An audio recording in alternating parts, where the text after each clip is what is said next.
Hello mga mare, good afternoon po sa ating lahat. Time check natin is 5:26 PM, February 9, 2025. So kanina umaga namili na naman tayo. So nauna lang akong pumunta sa Ultra Mega kasi baka sakali ako meron na naman mga pa-promo. So hindi nga tayo nagkamali. Yung plano ko na konti lang yung bibilhin ko, na parami na naman, o diba?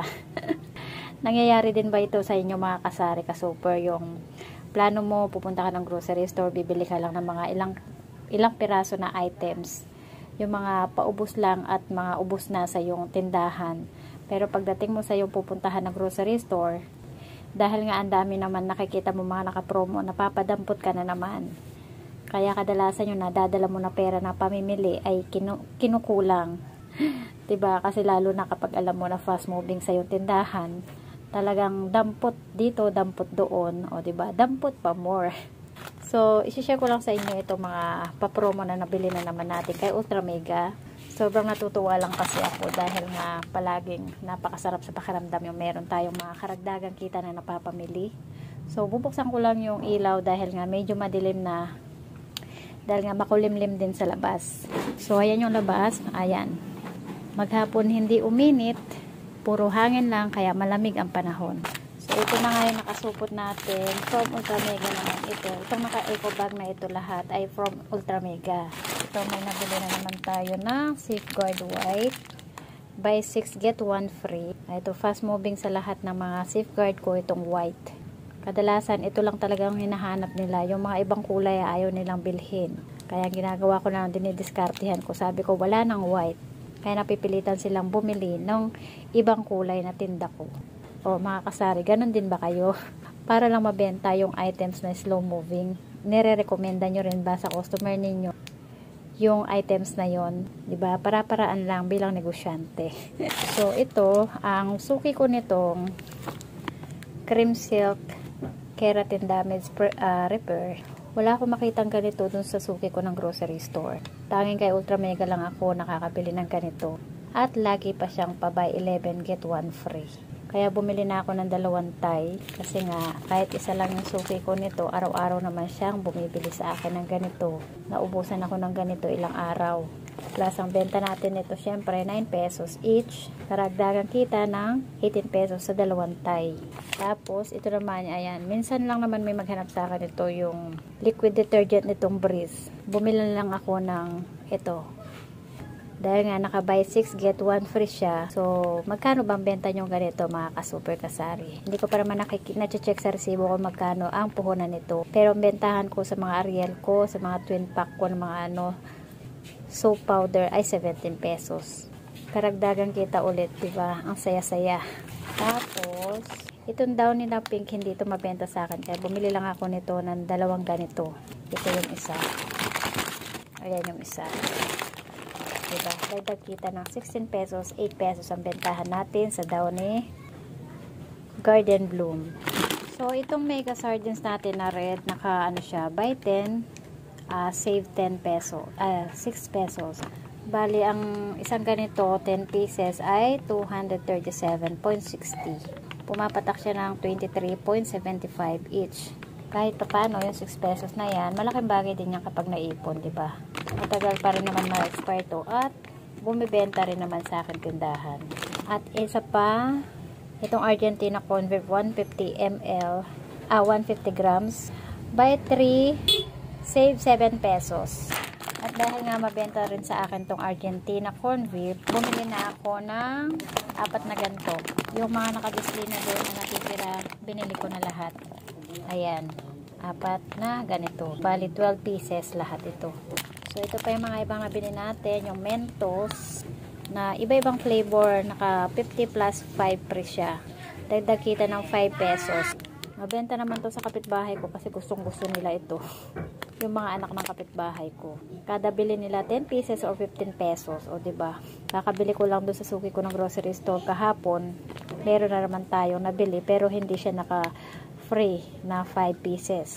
Tapos, first time ko magtinda nito, oh. Granny Gross Crunch Cheese Crunch flavor. So, bumili lang ako nito ng 2 piraso. Kasi nga, tatry ko lang naman. So, mga ka-super kasari, magkano ba bentahan nyo ng ganito? Tapos ito, dahil na-expire dati yung ganito ko nung last year, Nova.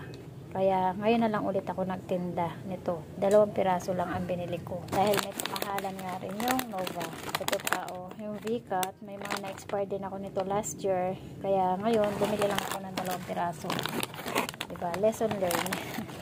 Frutos, ayan. Tropical fruits, 50 pieces sa balot. Pero swerte na lang tayo kapag pagbilang natin ay sobra, 'di ba? Kadalasan kulang ang bilang ng mga candies. Bakit kaya ganun, no?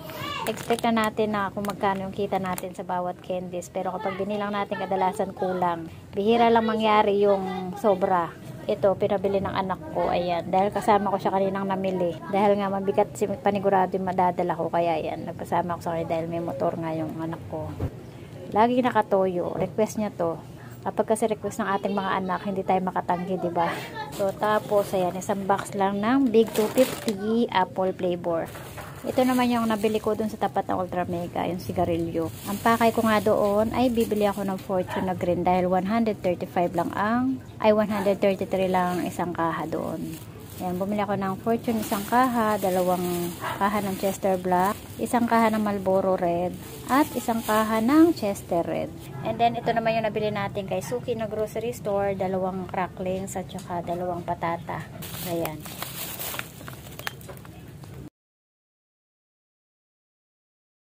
Na kasi ako nitong wafers na biscuit. Hindi siya fast moving. Ito mga nakarang araw, panay hanap naman ng kapitbahay ko na bata. Kaya bumili na ako ng 3 flavor. Chocolate at saka choco vanilla at saka cheese flavor. Yan, bumili ulit ako ng Hansel na yung blue. Hansel milk sandwich flavor. Tapos yung super stick milky filling. At syempre, bumili na rin tayo ng kamatis. 35 na ang per kilo na bili ko. So, 25 pesos ito. Dapat 27, tumawad ako ng 2. Kaya 25 na lang. O, diba? Panay kamatis na tayo ulit ngayon dahil nga mura na ang kamatis. Tapos yan. Nabili natin sibuyas. Yung ganito lang kalaki yung gusto ko. Kasi kapag malaki, hinahati ko siya. So, ito na ba 53 pesos dapat? Tinawad ko siya ng 50 na lang. Diba? Dito kasi sa tindahan ko, ganito lang din kalaki ang hinahanap lagi ng mga customer. Ayan. So, ganito rin naman yung lagi kong ginagamit. Ay nako, ingay ng mga batang dumadaan. So, ayan ang update natin sa ating tindahan. Meron na tayong katapat ng bahay. Ayan. Lumipat sila yung doon nakatira sa likod. Lumipat sila dito sa unahan. Kaya meron na tayong kapitbahay ulit. Kaharap palang bahay. So, ayan, update natin sa ating tindahan. Medyo mahina lang ang boses natin kasi maririnig na tayo ng katapat natin bahay, namamahinga sila. So ito naman, ayan, hindi muna talaga ako bumili ng RC Cute at saka Juicy Lemon Cute dahil nga slow moving, halos ilang araw na, 1 week na yata halos walang bumibili sa akin yan. Sayang naman kung bibili ako. Hintayin ko muna siguro maubos yung ating stock na nasa ref. Kasi meron tayong sa ref na tigta 3 piraso niyan. Yung royal natin na mismo, hindi na rin muna ako bumili. Yung ating mineral na maliit, hindi na rin muna ako bumili. At saka yung 1 liter natin. Kasi talagang slow moving yung ating mga mineral. So, sa kabila ng tagtumal, thanks God. Dahil marami pa rin tayong stock. Araw-araw pa rin tayong namimili. Kakapamili lang natin kanina. Mamimili na naman tayo bukas kasi meron na naman tayong kagaya nitong bulalo natin. Isa na lang yung stock natin. At saka itong creamy seafoods natin, cup noodles. Tapos wala na rin tayong mega sardines. Kanina sa Ultra Mega wala rin tayong nabili kasi wala. Doon din sa suki nating grocery kahapon wala rin at saka kanina wala rin. Ayan, yung natitira natin kahapon na stock na 1 piraso na benta na rin kanina. So, yan na ulit yung mga bagong stock natin ng mga dilata. Diba? Bili pa more. Plus, wala na rin tayong snack ko na malaki. Ayan. Sana bukas meron tayong mabili sa suki natin grocery store. Yung brown din natin na mangguan, wala na rin. Green na lang lahat ang matira. Kailangan din natin bumili niyan. Yung brown. At saka yung baconet natin yan. Bakante dyan. Baconet na malaki. Wala rin tayong nabili kanina kasi wala rin doon sa Ultra Mega at suki nating grocery store. O, diba? Hi, buhay tindera. Nakakapagod din, no? Kasi kahit nabili mo na ngayon, mamimili ka pa rin talaga kinabukasan. Kasi nga hindi natin pwedeng hayaan na maubusan tayo lalo sa mga fast moving items. Dahil sa mga fast moving items tayo, kumikita, at sa mga fast moving items tayo, lumalago ang ating tindahan. At dahil dyan, hanggang dito na lang ating vlog. Thank you for watching mga ka-super kasari, mga kumare. Bye-bye!